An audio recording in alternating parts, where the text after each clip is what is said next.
Australian Odyssey doesn't try to emphasise the most well-known animals and environments of Australia, and sometimes the most spectacular natural environments aren't always the ones that are most emphasised by the media, like the Great Barrier Reef, Daintree or Uluru. Sometimes the best environments to explore are often right under your nose. And this week, I'm about here in Cape Paterson to show you that this is the absolute best place to see wildlife in Victoria.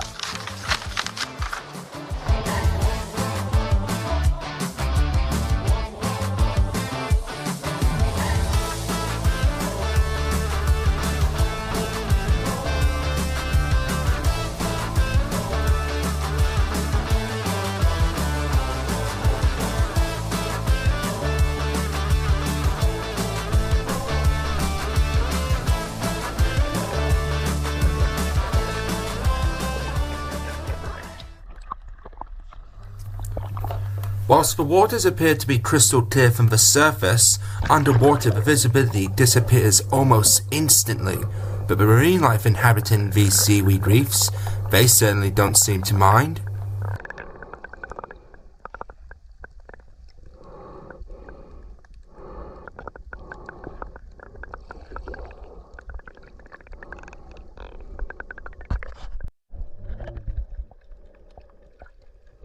Now this is a sight you don't see every day in Cape Paterson, a stingray burying itself into the sand to further break down its appearance.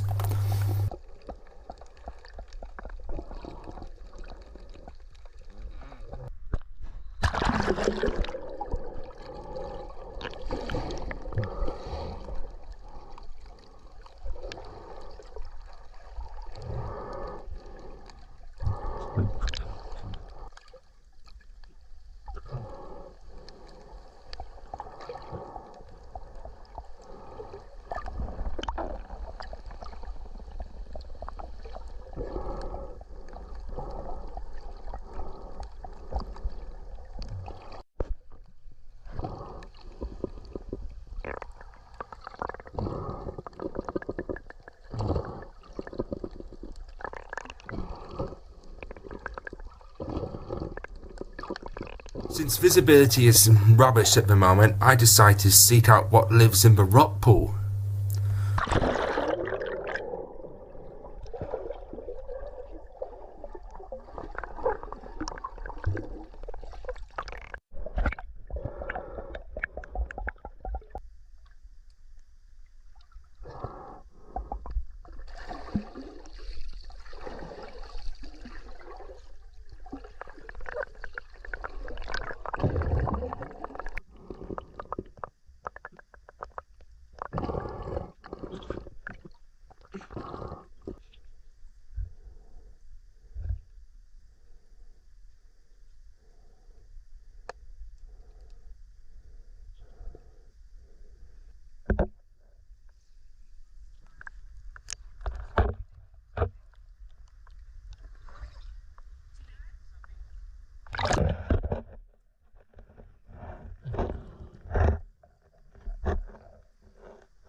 On close observations, this cleaner shrimp has lost one of its front claws, and yet it's still managing to survive in this rock pool.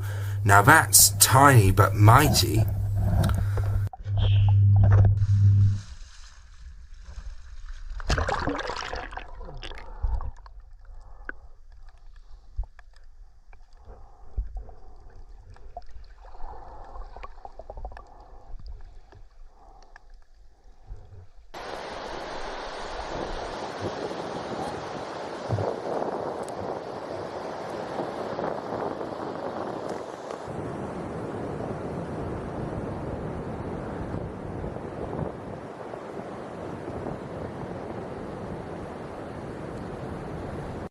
Wildlife watching is all about trials and tribulations, and today I faced a lot of them.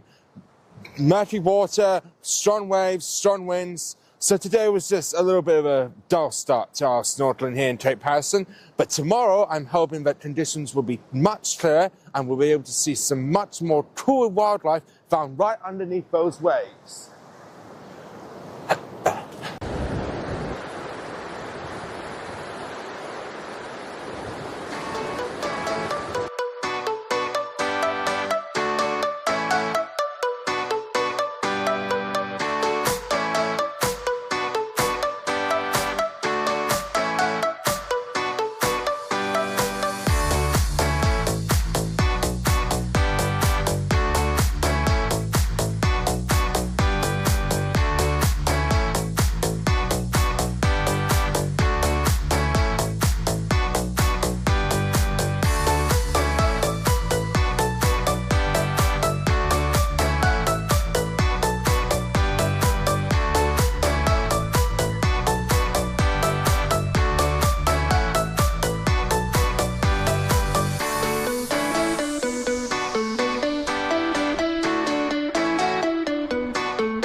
Whilst for sunbathers and beach DJs, I've received my weather window, but water is much clearer and the sunlight easily penetrates the surface.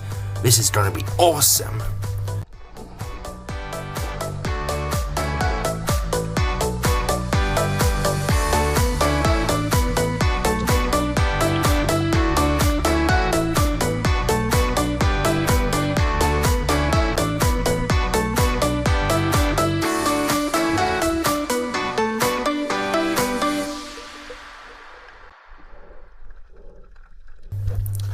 I decide to head out further along the rocky outcrop, accompanied by 2 other snorkelers who are also annual visitors of Cape Paterson, just like my family. What a coincidence.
Did you hear me scream with a snorkel?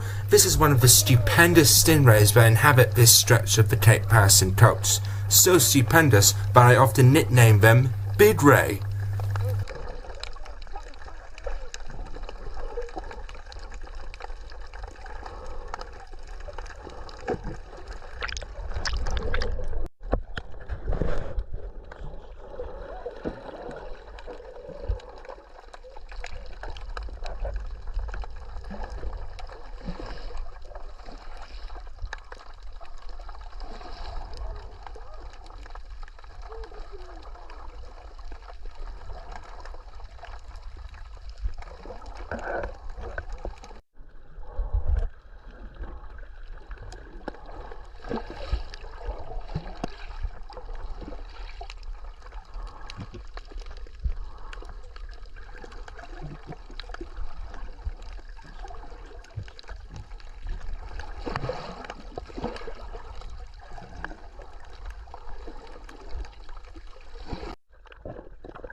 Is this another stingray? Or just the same one from just a moment ago? As my 2 snorkel friends head back to their family, I decide to do one last snorkel, just for fun.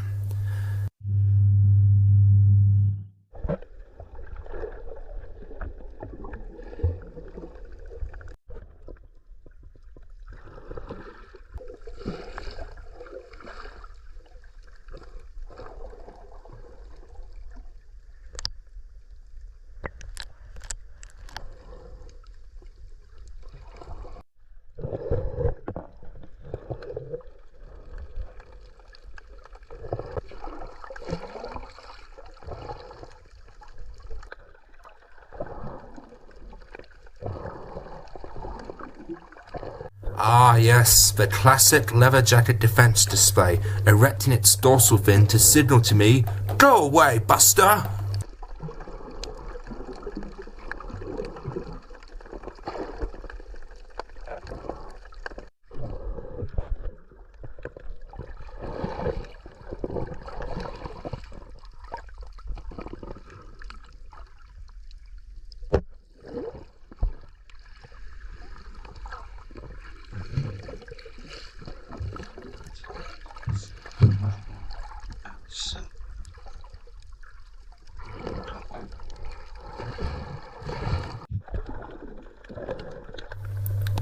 Yet another camouflaged fish?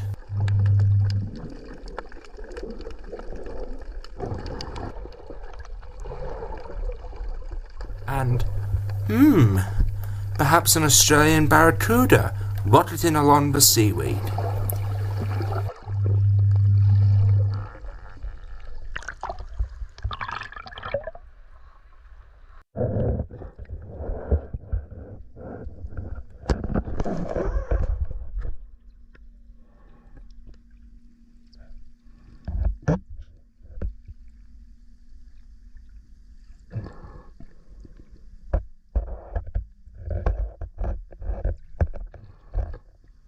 Wow, this just shows you to never expect the expected in Cape Paterson.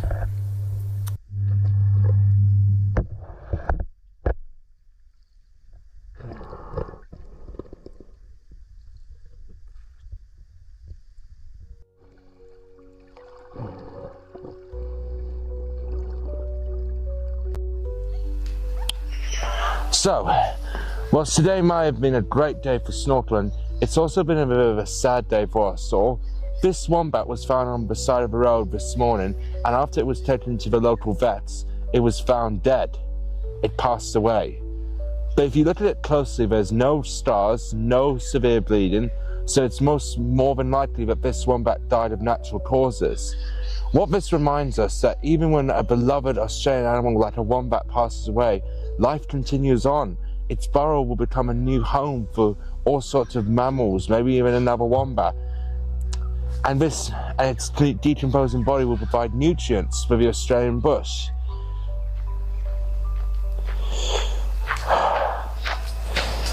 It's just hard.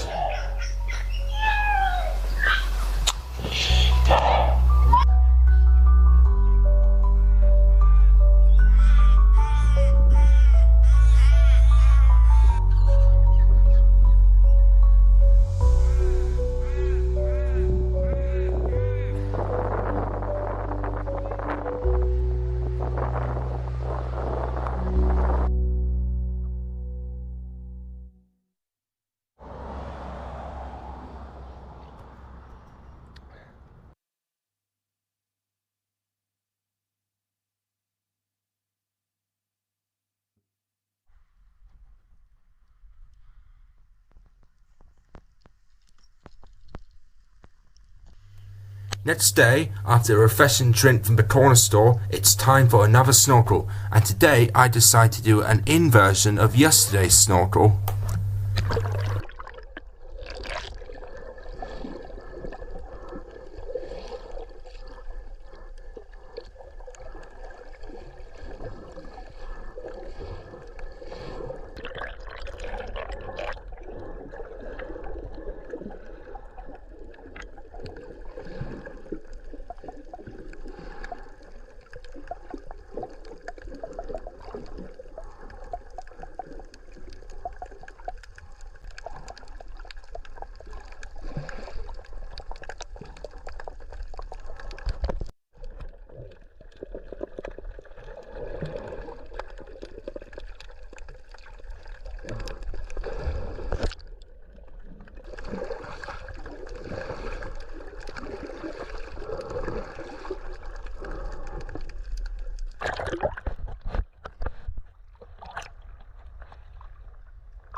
Well, after yet another murky snorkel yesterday, today I'm not setting any great expectations, just going with the flow.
Just when it seemed my efforts were pointless, the barracuda finally showed himself again. Patience preserves.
So even though today was a major disaster for snorkeling, I saw something in these bushes that's so remarkable that I just had to tell you about it.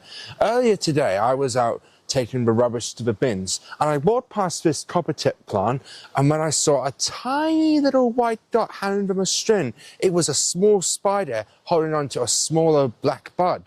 Now, I had a hunch of what species it was, but in order to validate the hunch, I had to do a photo of it, which was easier said than done. It was possibly the hardest photo assignment I've ever set myself, even harder than photographing the black cockatoos that are flying right above me. Once I finally got a good photo of the spider, I took it back to my computer and I started to research. And I can't tell you how ecstatic I am because the spider I saw was a white crab spider. This is an absolute miracle. Spiders are found all across Australia and they come in a variety of different shapes and sizes. The crab spider is one of the most special because unlike most spiders which utilize a web to catch their prey, crab spiders prefer the sit-and-wait technique. By day, they'll hang out on the underside of leaves, resting under silk, but by night, they'll find a good flower to perch upon and wait upon the petal for an unsuspecting bee or moth to come by. What makes this so remarkable is that not only is the crab spider completely camouflaged, it can also change its colour. And when it does manage to intercept its prey, it's able to subdue it with a giant bear hug with its enormous forearms. It's able to crush its prey with immense force. By far the most surprising adaptation of the crab spider is its abdomen. It's able to mimic the ultraviolet patterns given off by flowers to attract bees. The bees think they're coming into a flower to help distribute the pollen and get nectar, but instead they'll meet their end at the hands or rather forelimbs of a crab spider. Mind-blowing!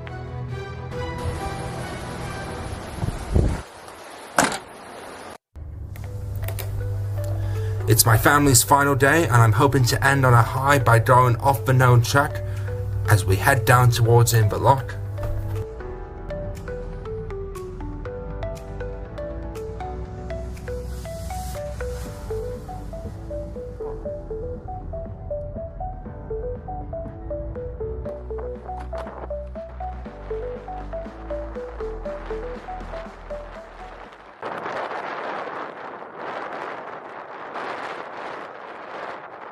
Well, unfortunately, the weather is about as wild as you'd ever see on the Bass Strait coast, and visibility would be paralleled with that of pea soup. Well, I think snorkeling at flat rocks is out of the question. Luckily, my family and I have come up with a contingency.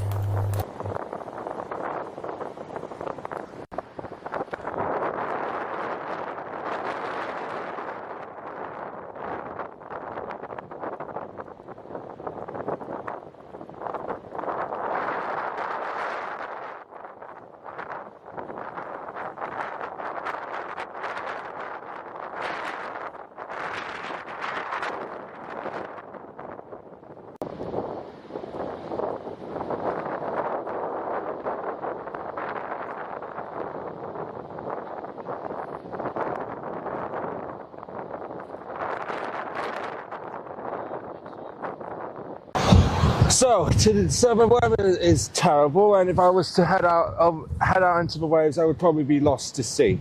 So it's not a good start today. But luckily, my brother has helped me find something really cool. Look at this little lady.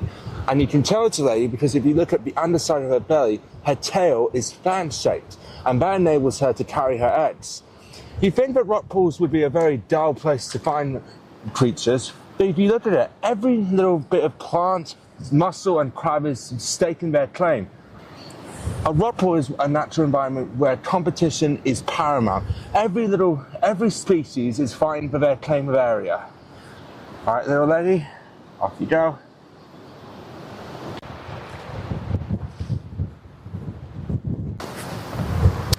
Even though this year's trip to Cape Paterson with my family has brought some of the roughest, wildest weather I've ever seen, this year has also provided me with some of my most memorable animal encounters. From tiny spiders to huge stingrays, Cape Paterson has the lot. And I encourage you to maybe take a trip down to Cape Paterson, just half an hour drive away from Phillip Island, nestled along the Bass Strait coast between Inverloch and Wonthaggi. An adventure waits for you at Cape Paterson.